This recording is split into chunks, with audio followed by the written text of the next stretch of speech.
అనిల్ రావిపూడి గారు ఇప్పుడు దాకా ఆయన తీసిన ప్రతి సినిమా హిట్. మామూలు హిట్ కాదు. అవును. సో, చెప్పి కొడతారు ఆయన హిట్. హ్మ్. కొడుతున్నానని చెప్పి కొడతారు. హ్మ్.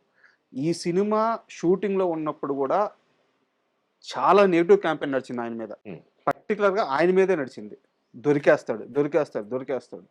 ఇంత ప్రెషర్ ఉన్నప్పుడు ఆయన సెట్‌లో ఎంత కాన్ఫిడెంట్‌గా ఉండేవాడు? వీటిని ఎలా ఛాలెంజింగ్‌గా తీసుకున్నాడు? ఒక ఎక్స్‌పీరియన్స్ ఏమైనా ఉందా మీతో షేర్ చేసుకుంది? అందమైన అనుభవం అనే ఒక సినిమా ఉంది. If I'm not wrong. ఆ టైటిల్ కరెక్ట్ గుర్తురాట్లేదు. బట్ అందులో ఒక సీన్ చెప్తా మీకు ఇది ఎక్స్‌ప్లెయిన్ చేయడానికి. అందులో రజనీకాంత్ గారు one of the heroes. Kamal Haasan గారు, రజనీకాంత్ గారు. సో, ఆయన ఆ సినిమాలో అప్పటికే రజనీకాంత్ గారు ఫేమస్. ఏది ఇలా ఎగరేసి సిగరెట్ పట్టుకోవడం. స్టైల్. స్టైల్. ఆ సినిమాలో కూడా అదుంటుంది. ఆబ్వియస్‌గా అప్పుడు అది. అది పెడితే ఆ సినిమాలో వాళ్ళు చాలా స్ట్రగ్లింగ్ ఫేజ్‌లో ఉంటారు హీరో సార్. క్యారెక్టర్. సార్. వాళ్ళకి డబ్బులుండవు. చాలా ఇబ్బంది పడుతుంటారు. ఎవరైనా ఆపర్చునిటీస్ కోసం ఎదురు చూడటం. అలాగ పెద్ద మల్టీ మిలియనీర్‌ని కలుస్తారు కోటీశ్వరుడిని. ఫారెన్‌లో జరుగుతుంది ఇది ఈ సీన్.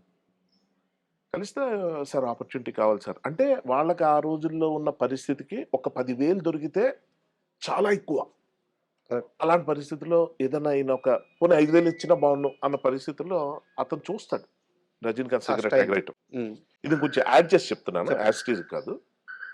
ఎందుకంటే ఆ సీన్ బాగా అర్థం అవ్వడం కోసం. సో, అతనేమంటాడంటే భలే స్టైల్‌గా ఎగరేస్తున్నావు అంటే ఈయన సార్ అదే నా స్టైల్ బాగా ఓకే. ఇది మళ్ళీ చేస్తావంట. సార్ ఆగాగాగు. ఒకసారి కాదు. 10 సార్లు చేయాలి. ఎన్ని సార్లేం చేస్తాను సార్? 100 సార్లేం చేస్తాను. అది చాలు. 10 సార్లు కంటిన్యూయస్‌గా చేసావనుకో, ఇందాక నువ్వు అడిగావు కదా డబ్బులు. అదే 10,000 10,000 కాదు గానీ, ఓ 10,00,000 ఇస్తానంటాడు. బా ఒక్కసారి నమ్మబుద్ధి కాదు. డబ్బులు తీసి పెడతాడు. ఇంకో 10,00,000 చేయండి. చూసి సార్ మీరు ఫ్రెండ్స్ కూడా, సార్ మీరు చాలా మంచోళ్ళు సార్. మా వాడు 1000 సార్లు అడిగినా చేస్తాడు సార్ మీరు. చేయమనవయ్యా. చేయండి. సరే సార్. ఒక కండిషను. నువ్వు గెలిస్తే 10,00,000 ఇస్తానన్నా. నువ్వు ఓడిపోతాను. సార్ మా దగ్గర అంత డబ్బులు అడగట్లా. నాకు నీ చిటికెన వేలు కోసిస్తావా అని అడుగుతాడు. ఆ! ఏంటిది అన్నా. చిటికెన వేలు కోసిచ్చాను. సార్ అది ఇది అనేటప్పటికి ఫ్రెండ్స్‌కి గాని, హీరోకి గాని ఏం అడుగుతున్నారు? నేను ఎందుకు ఇస్తాను సార్? నేనే గెలుస్తాను అన్నట్టు. ఇక్కడి నుంచి స్టార్ట్ అవుద్దండి.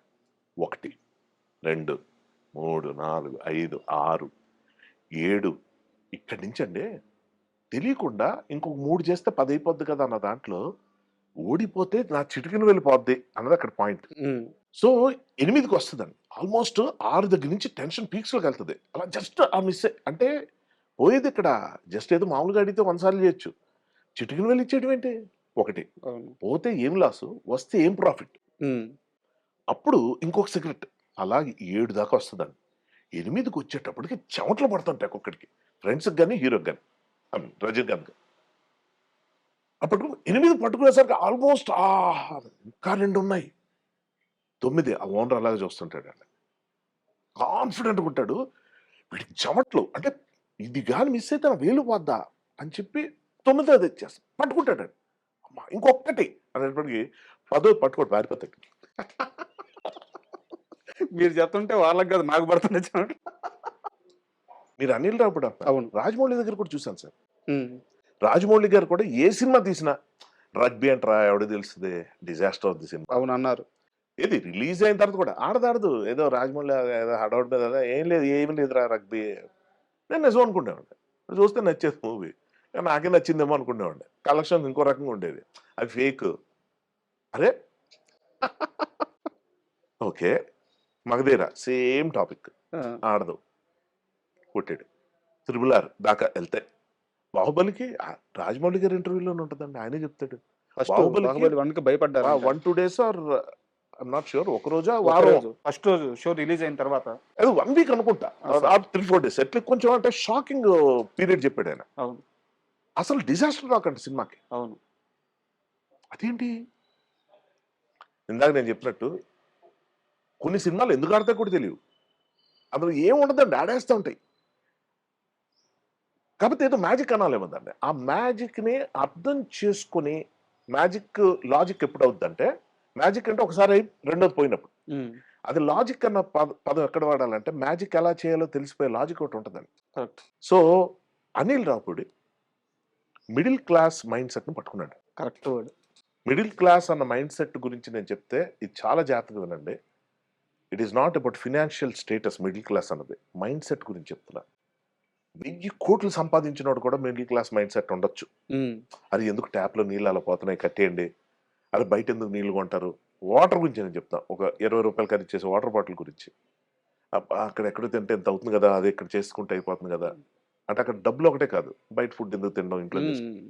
ఇలా మీరు చూస్తే చిరంజీవి గారు కూడా ఒక ఎగ్జాంపుల్ చెప్పారు ఆ మధ్య సబ్బులు గురించి. అది అవును అవును మీరు చూసుంటే అవును చూశాను. 4 సబ్బులు అయిపోయేటప్పటికి అంటే అలా కలిపి కలిపితే అంటే కొన్ని వేల కోట్ల మనిషికి అది అవసరం. అంటే వేస్ట్ చేయటం వేరు, దుబారా చేయటం వేరు, యూజ్ చేసుకోవటం వేరు.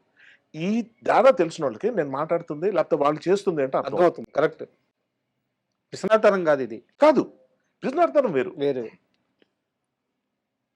కానీ మిడిల్ క్లాస్ మైండ్ సెట్లో అది వాడి రిలేషన్షిప్స్ సంబంధించి కావచ్చు, ఉమ్, వాడి అప్రోచ్ టువర్డ్స్ బిజినెస్ కావచ్చు, వాడి సైకాలజీ అంటే వాడి అండర్స్టాండింగ్ అబౌట్ సొసైటీ కావచ్చు.